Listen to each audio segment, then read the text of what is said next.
The 1960s was a decade that redefined science fiction, with visionary filmmakers pushing the boundaries of storytelling and special effects. While many of the era's classics like 2001, A Space Odyssey, and Planet of the Apes have earned their place in the spotlight, there are countless overlooked gems that still outshine today's CGI-heavy blockbusters. These films were ahead of their time, blending compelling narratives with philosophical depth, practical effects, and striking visuals. Even decades later, they remain a testament to how storytelling can resonate far beyond the technical advancements of modern cinema. Here are 10 forgotten sci-fi masterpieces from the 60s that continue to stand the test of time. Journey to the Far Side of the Sun, 1969, released as Doppelganger. This British sci-fi film, directed by Jerry and Sylvia Anderson, presents a mind-bending concept. The story follows an astronaut who embarks on a mission to a newly discovered planet on the opposite side of the sun, only to crash land and find a mirror version of Earth. What sets this film apart is its incredible attention to detail, from realistic spacecraft sequences to a unique narrative exploring parallel worlds. The Andersons, known for their skill in miniature work, use physical models to create immersive and visually convincing space scenes that still hold up today. The film digs into the psychological implications of meeting a mirror self, offering more than just a simple space adventure. Its thoughtful pacing and philosophical undercurrent make it stand out among many other films of the era. Its practical effects, despite being low budget, are surprisingly effective in presenting a believable, alternate universe. Journey to the Far Side of the Sun may not have been a big box office hit, but its blend of speculative science and visual craft has earned it a dedicated cult following. The Face of Another, 1966. A haunting exploration of identity and alienation. The Face of Another from director Hiroshi Teshigahara delves deep into the human psyche. The film centers on a businessman whose face is disfigured in an industrial accident. A psychiatrist offers him a lifelike mask, restoring his appearance and granting him a new identity. However, as he embraces his new persona, he begins to lose touch with his true self. The film's minimalist approach to visuals and its use of mirrors, split screens, and stark contrasts reflect the protagonist's fractured identity. Cinematographer Hiroshi Sagawa's compositions create striking visual metaphors for the psychological journey of the main character. The clinical, cold environments contrast with the protagonist's increasingly dark transformation. The mask itself becomes both a physical object and a symbol of the moral decay the protagonist undergoes. The film also subtly explores the identity of a woman who bears her own scars, offering a counterpoint to the male protagonist's journey. The haunting score by Toru Takemitsu, combined with the film's avant-garde visuals, ensures that The Face of Another remains a compelling and thought-provoking meditation on the complexities of self-identity and the consequences of wearing a mask, both literal and figurative. The Tenth Victim, 1965. Before the Hunger Games or Battle Royale, The Tenth Victim set the stage for dystopian, survival-based media. Directed by Elio Petri, this film imagines a future where the legal system permits the Big Hunt, a televised contest where participants alternate between being the hunter and the hunted. Featuring Marcello Mastroianni and Ursula Andress, the film blends futuristic aesthetics with biting social commentary. The set design dazzles with its vivid pop art influences and a seamless blend of modern and ancient architecture. From Andress's iconic bikini with built-in machine guns to the Mediterranean locales, every shot is a visual treat. The film is not only about the hunt itself, but about the commercialization of violence, with contestants seeking sponsors for their kills. In a satirical nod to corporate sponsorship, one planned assassination is designed to promote a brand of tea. While the visual style is fun and alluring, the film carries a deeper message about media manipulation, consumerism, and the commercialization of violence, issues that were decades ahead of their time. Its blend of dark humor and thought-provoking ideas continues to influence dystopian films today. Seconds, 1966. A psychological masterpiece from director John Frankenheimer, Seconds takes the viewer on an unsettling journey into the life of Arthur Hamilton, a banker who is given a second chance at life through a mysterious organization. After faking his death, he receives a new face, a new identity, and a fresh start as Tony Wilson, a successful artist living in Malibu. However, his rebirth quickly turns into a descent into confusion and horror. The film's visual style, especially the use of wide-angle lenses and stark compositions, distorts the world around Hamilton, reflecting his increasing sense of unease. Rock Hudson, known for his roles in romantic dramas, delivers a haunting performance as the man trapped in a life that no longer fits him. The film examines the existential dread of identity and the futility of trying to escape one's true self. With a haunting score by Jerry Goldsmith, Seconds manages to combine the surreal with the deeply psychological. This film isn't about action or spectacle. It's about the horror of becoming someone else and losing touch with your identity. Its themes of materialism, midlife crisis, and the desire for a second chance remain relevant, making it a timeless classic. Fantastic Voyage, 1966. One of the most visually captivating sci-fi films of the 1960s, Fantastic Voyage, directed by Richard Fleischer, takes the audience on an unbelievable journey inside the human body. A team of scientists is miniaturized and injected into the bloodstream of a comatose scientist with only 1 hour to perform delicate brain surgery and save his life.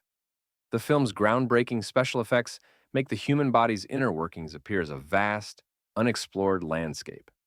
The filmmakers used practical sets and miniature work to create surreal yet scientifically accurate environments that were far more convincing than the CGI-heavy visuals that dominate today's blockbusters. The team of scientists navigates through blood vessels, evading white blood cells and other dangers in this thrilling, high-stakes adventure. Raquel Welch, playing one of the key scientists, adds both glamour and scientific credibility to the story. The practical effects of the film, such as floating oils to represent plasma and large-scale organ models, are still remarkable by today's standards. While the premise might seem fantastical, the film's commitment to scientific accuracy mixed with adventure is what makes it enduring.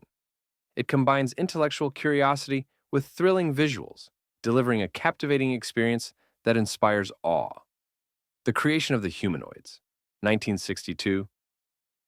A low-budget gem, The Creation of the Humanoids tackles big questions about artificial intelligence and humanity in a world ravaged by nuclear war.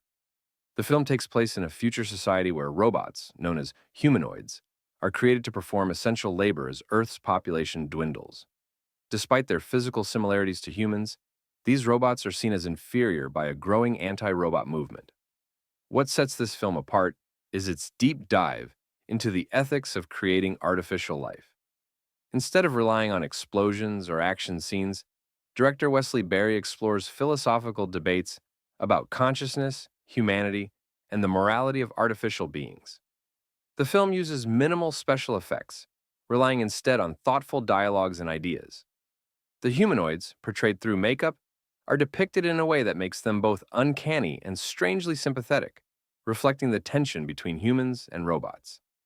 Despite its modest production, The Creation of the Humanoids offers a deeply intellectual look at the future of artificial intelligence, exploring themes that remain highly relevant today.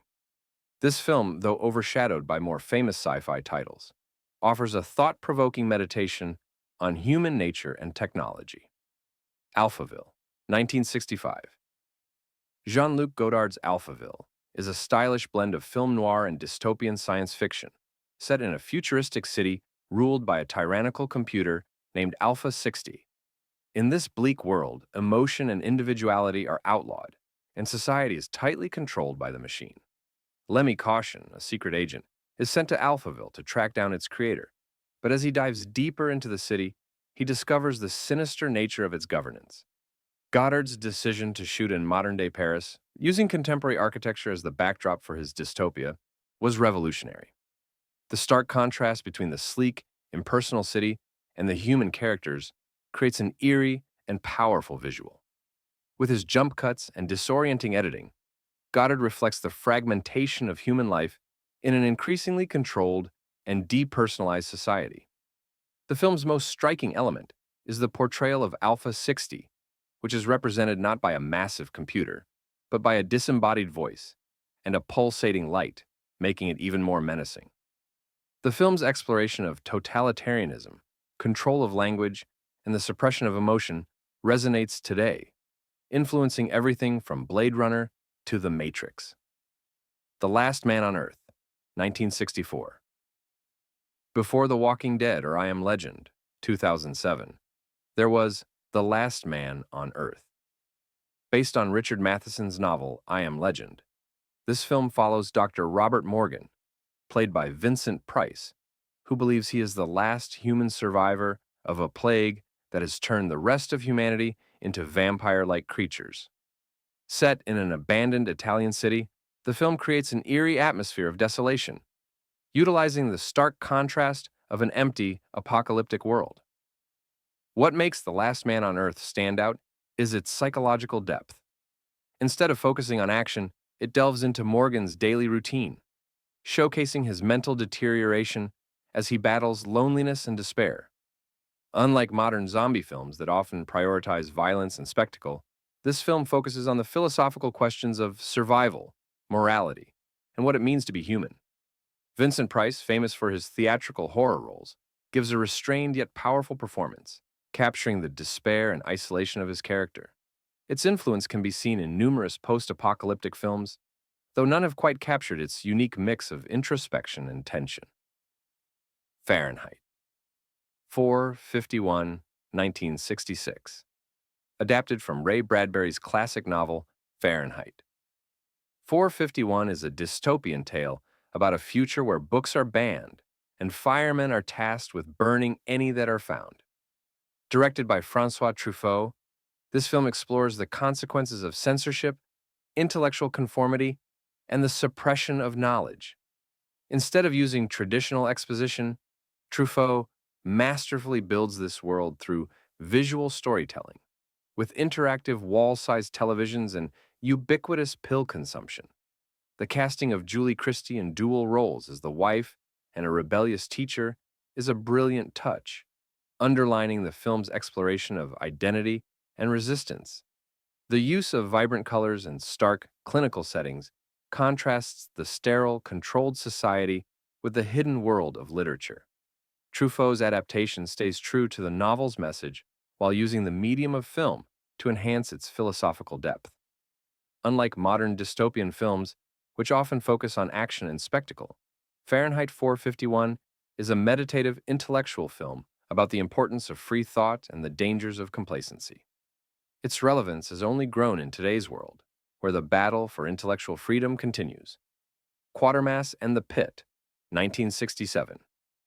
A cornerstone of British sci-fi, Quartermass and the Pit combines intelligent exploration of extraterrestrial influences with a growing sense of dread.